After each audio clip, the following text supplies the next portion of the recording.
It's Rocketies Production. My name is Toby Black, but you call me Mr. Black. Motunde o. Mo fáyé mi nísìnyí, mo fáyé mi nítura. Mo dúpẹ́ Ọlọ́run ayọ̀ mi. Mo fáyé mi nísìnyí, òkìrì ọsàn ló yí gbòòrì. Àgbàdo sísun lọ́jà Sábó. Tàbí ọ̀tọ̀ gbé mi gòkè, ó wá fáyé mi nísìnyí. Ó sọ mí dọ́ba láwùjọ ọba, ó dé mi ládé nínú aládé. Mo wá fàkọyọ, mo wá gbégbá ọpẹ́ o. Aláàánú ló fáyé mi nísìnyí. Ó fún mi nísìnyí o. Ó fáyé mi nísìnyí. Ó fún mi nísìnyí o. Ó fún mi nísìnyí. I am grateful to you, Lord. Mo dúpẹ́ Ọlọ́run ayọ̀ mi. I am grateful to you, Ó Lord. fáyé mi nísìnyí. Ó fáyé mi nísìnyí. Mo wá gbégbá ọpẹ́, mo wá fàkọyọ.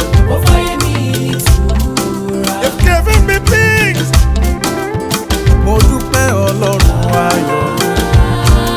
Mo dúpẹ́ o, mo dúpẹ́ o, mo dúpẹ́ o, mo dúpẹ́ o bá mi o. Ìgbà kan mo sá kìjokìjo pé kébì iná lè bólógo jòkó, mi ò mọ̀ pé oníre fún mi. Oníre fún mi, ire lórí fún mi. Mo ń sapá ní gbogbo ọ̀nà mi, ìjìjà ni mo ṣe bọ́lọ́run ò mọ̀ sí, ṣùgbọ́n ó ti já sísì mi.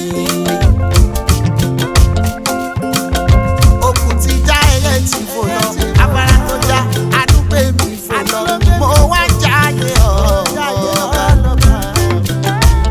Ẹ bá mi gbọ́ Ọlọ́run mi ga o, alágbàlá ìsinmi ńlá ló fún mi nísinmi. Ó fáyé mi nísìnyí. Ẹ wo mi ẹ tún mi wò, Ó fáyé mi ó bá yé mi ní ìtura o. Mo dúpẹ́ Ọlọ́run ayọ̀. Sọ́kùn wọn kò sọ̀rọ̀ lẹ́mọ̀, ó fi mí lọ́kàn Ó fáyé mi bá yé mi ní ìsinmi. Ìsinmi ńlá lọ́dọ̀ rẹ ló wà. Olópin lọ́dọ̀ rẹ ló wà. Ìsinmi dé, ó dé. Ìtura dé, oyè dé, Ó fáyé mi nísìnyí. oore ọ̀fẹ́ ńlá ló fún mi, mo mọ̀ pé wá o. Ó fáyé mi nítura. Ó fún mi nísìnyí, ìsinmi débi tí mo dé. Ó máa máa dúpẹ́ Ọlọ́run ayọ̀ mi o. From grace to grace ló máa rán mi gbà o. From grace to grace ló máa rán mi gbà o. Ó ní kí n máa jó, ó ní kí n máa yọ̀ o. Ó ní kí n fọkàn balẹ̀, ó ní kò séwu o. Ogun àná ní gbàgbé, òṣè ó fáyé mi ní ìsinmi. Ẹ ò ní ẹ tún mi wò dáadáa. Ṣé wọ́n ti kí dé ìwọ lọ́kàn? Fáyé mi ní ìsinmi, ó fáyé mi ní ìsinmi.